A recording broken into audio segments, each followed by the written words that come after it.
This is Char Siew Su. It's a sweet and savoury meat filling wrapped in a puff pastry. I grew up eating Tasha Pao, but when I found this version, I fell in love with this. Sorry, Tasha Paos. Chinese New Year is coming soon, so I wanted to make something to impress my many grand aunts and many grand uncles. In my work at the Museum of Food, I do a lot of senior interviews, and a lot of Singaporean seniors share with us that they grew up in hardship, so it wasn't usual to have meat or even vegetables on a normal day. So meat and vegetable dishes are reserved for Chinese New Year only. So I thought this would be quite a good dish to make for my Zhangpei. I'm gonna start with the filling, which is also the same filling you find in Tasha Pao. So I've prepared some shallot oil to make it smell extra fragrant, and just gonna put some garlic. Once the garlic smells nice, you're gonna go in with your seasoning. Bit by bit. What? Go down, go down.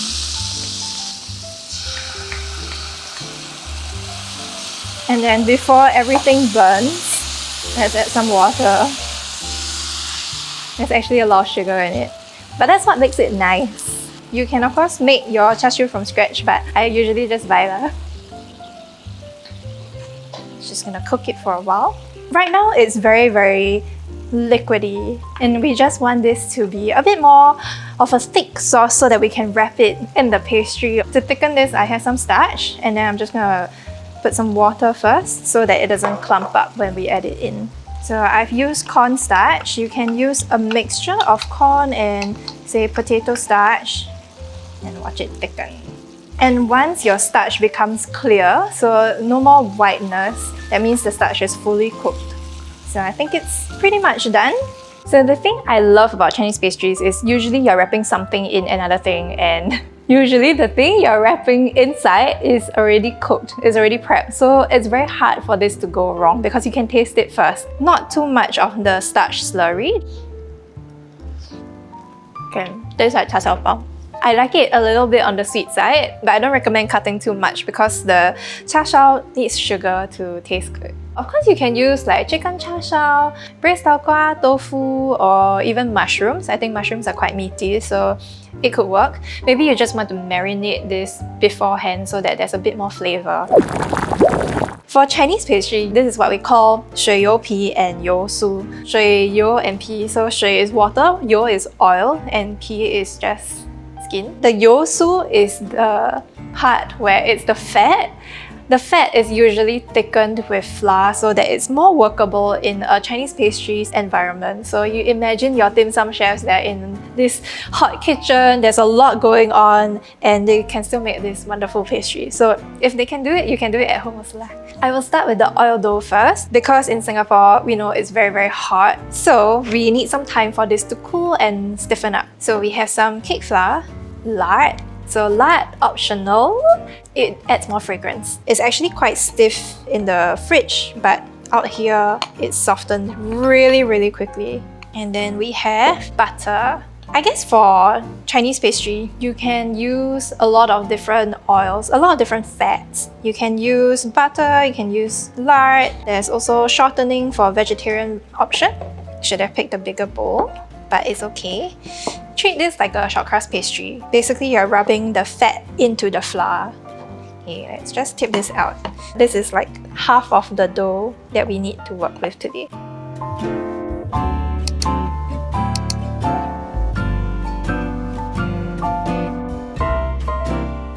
This is messy and it's fine. It will all come together. So we just want to smooth out the butter so that you get a consistent texture. And then we're going to put it on a tray to let it cool and firm up. This is quite sticky and this is normal, please do not panic. This is just a very high butter content oil dough. Prepare a tray, put all of this on, mix everything together. Then it becomes this smooth, creamy texture that we have to then spread out and then chill. Press everything into it and then make it one flat layer. So once you're done with this, you want to put this in the fridge and not the freezer. So I used to put a lot of my butter layers in the freezer, and then it becomes a bit too hard, and then when you try to roll it out, your water dough is going to be too soft. In comparison, this is going to shatter and it's going to break your dough. So let's put this in the fridge. Now we work on the water dough. So usually I like to work on the water dough first because the gluten takes some time to develop. But for this recipe, I actually work on the oil dough first because the butter takes some time to chill into a firm block that we can use to laminate. You start with flour. Usually all-purpose flour works. I have some sugar, some salt. My salt is stuck. Just give this a mix. Salt and sugar are optional. When you make water dough like this, you really just need flour, water, and some sort of fat. And then depending on the type of fat you're using, whether it's liquid or solid, you might want to go in with either the fat straight into the flour or the fat into the liquids. So today I'm using lard, which is considered solid fat. So I'm just gonna add this in, mix. So the reason for this is because if you have a solid fat, if you rub it into the flour directly, it will become little specks of fat that's dispersed in the flour, and then when you add the water, it will be equally separated. But if you start with an oil, so a liquid fat, you want it to be evenly dispersed in the water, so you sort of mix it in before you pour all the water in. For this particular dough, I have water and egg. The egg adds some richness to the dough. Mix it in, and then add the water, and then everything is gonna go into the flour. Once the liquids are kind of absorbed, you still have a lot of flour left at the sides, right? Go in with your hands and work on it now.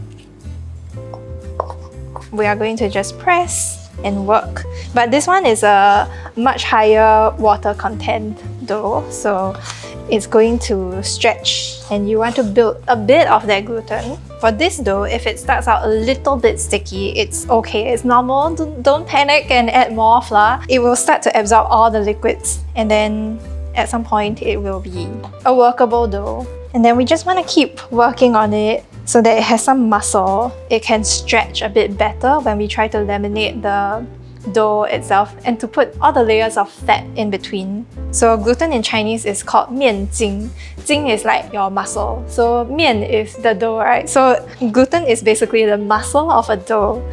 So that's what gives it an ability to stretch.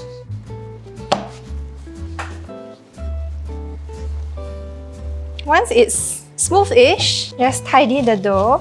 The modern tendency is to reach for cling wrap to cover this. But what I've learned from getting scolded by my chef is to just cover it with the bowl that you use. So yes, it's not the cleanest, but it works as a shield to protect this dough, and it also gives the dough room to rise. So yes, just do this. Don't waste cling wrap. I'm just going to prep the egg wash while we wait for the dough to rest.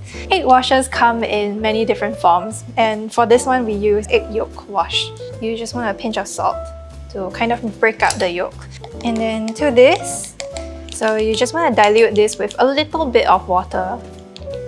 You can also use different proportions of egg yolk to egg white. You can also dilute this with milk instead of water.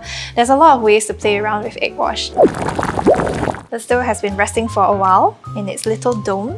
It's a lot softer and more pliable than just now. Let's just put a bit of flour. So you want to stretch this out so that we can fit the oil dough inside.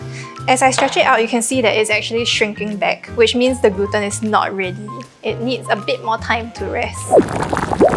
So this has rested for a little while longer, and you can see it's a little more stretchy. Window pane test, or in Chinese, there's another term for it called 拉出手套膜. 手套 as in gloves, as in like the stretchy plastic gloves that you wear. So not exactly window pane, but same idea. I'm gonna roll it out more. And you can see this time, it's not really resisting. It's sort of staying where it should. And we can stretch it out to the size that we need. Then I'll grab my oil dough from the fridge. And then we wrap this around.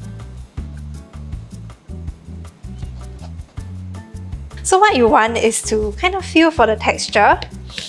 And then don't worry if the layers don't come out perfect, because As long as you have enough fat between the layers of dough, honestly, when you eat it, right, it's so flaky that no one can see the clear layers, so it doesn't matter, don't worry. Okay, we go in by squishing this. Press this out. Now that it's quite workable, we're going to fold it.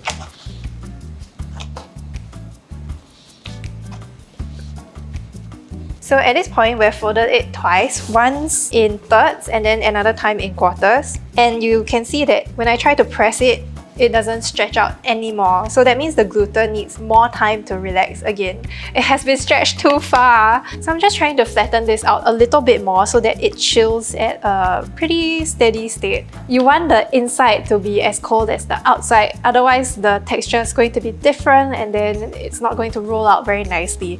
And then we wrap this in the same paper. We send this to the fridge.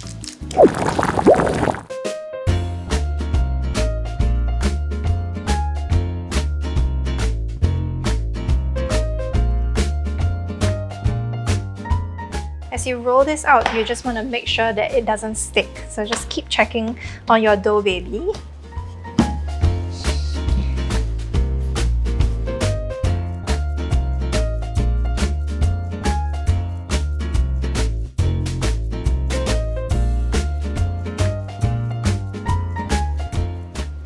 Okay, our filling from just now, nice and stiff, has been chilled for quite long.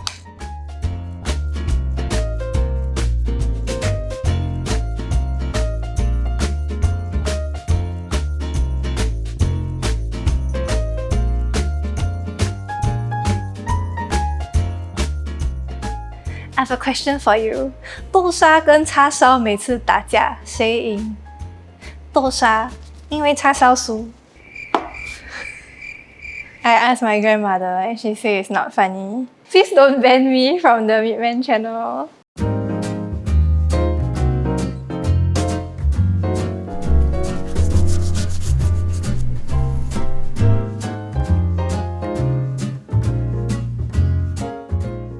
It's time to eat! Finally, it was so much work, but let's see if it was worth.